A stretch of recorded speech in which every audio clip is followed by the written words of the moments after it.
So I was able to see the TENET trailer and prologue, which was shown in front of IMAX screenings of Star Wars The Rise of Skywalker. Obviously, TENET is Christopher Nolan's new film, his 10th studio film, which is funny that 10 is in the title both ways. And obviously if you saw my top 10 most anticipated video the other day, you saw that I put TENET at number 1 simply because this guy hasn't made a bad film and he keeps going through every film he puts out. And I was going to give it, going into this trailer and this prologue, I was going to give it kind of a, fresh mind. I wasn't going to judge it based on all the other stuff that he's done because I've absolutely loved that. I was going to go into this with a fresh mind and see what he cooks up for his 10th film.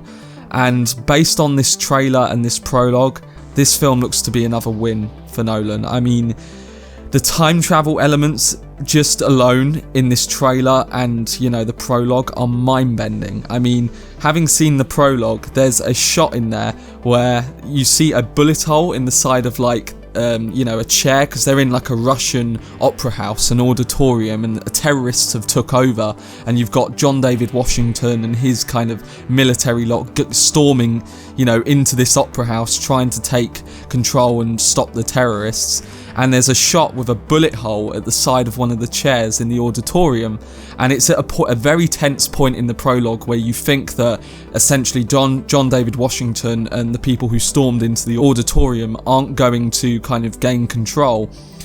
And then all of a sudden, time travel is used, and the dust from the bullet hole reforms into the bullet hole, and the person who was, held their gun to John David Washington walks back down the stairs, and essentially they take control of the situation. So right from the opening scene, or right from the prologue of TENET, you get an understanding that the game has changed when it comes to, terrorism and the action in this film. It's going to be based around this time travel that Nolan has kind of constructed and the visual style that he's presenting it.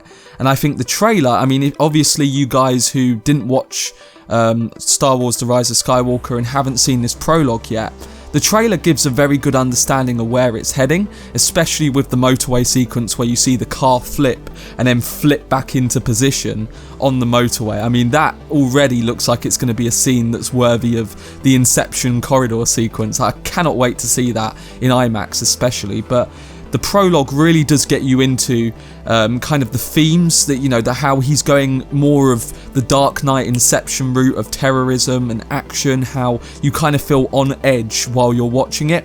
I also think there's a lot of Dunkirk in this. It feels very much like the love child of Dunkirk, The Dark Knight and Inception.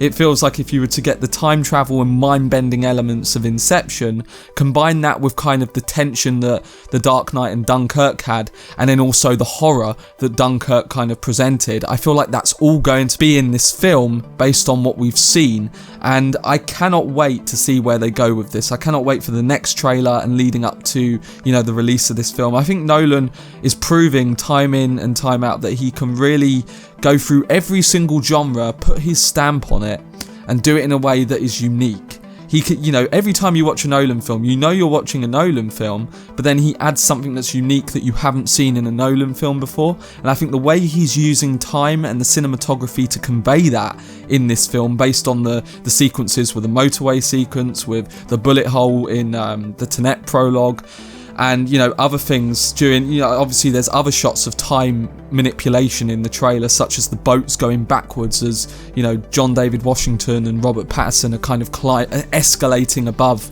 on the ocean. So based on this trailer and this prologue, I'm really excited for where they go with this film. I think the acting talent in this is fantastic. The prologue was like 6.5 minutes long, and how the scene keeps you on edge. It doesn't, you don't lose concentration, and there's hardly any action in the entire scene. It's just pure tension. There's a few bits where you see the terrorists storm the stage, and then obviously John David Washington and his crew come in and try and stop it, but there isn't much action in this prologue, and that's something you don't really see in Nolan. In Nolan films, obviously with The Dark Knight Rises, you had the plane scene, which was the introduction to the film. The Dark Knight, you had the bank robbery scene with Dunkirk, obviously, they show kind of a mixture of opening shots from the film. So, and there was a lot of action in them prologues. In the TENET prologue, it's just pure tension. It feels like the opening, it feels like some of the scenes from Dunkirk were kind of influenced, you know, or were an inspiration to this opening, or however the film's going to plan out. I'm guessing this opening kind of conveys the tone that he's going for the rest of the film. And Nolan's great at doing that. He sucks you in right from the start. So, based on what I've seen, the TENET trailer and prologue, I'm giving it, you know, 5 out of 5. I really enjoyed what I saw from it, and I can't wait to see more from Nolan's new film. But anyway, let me know what you guys think of the trailer and the prologue. If you want to watch the trailer, the link will be in the description. Obviously, I can't show it here because that would be copyright. But yeah, go check out the trailer if you haven't already, and hope you guys enjoyed this. I've been Cortex, and as always, make some noise.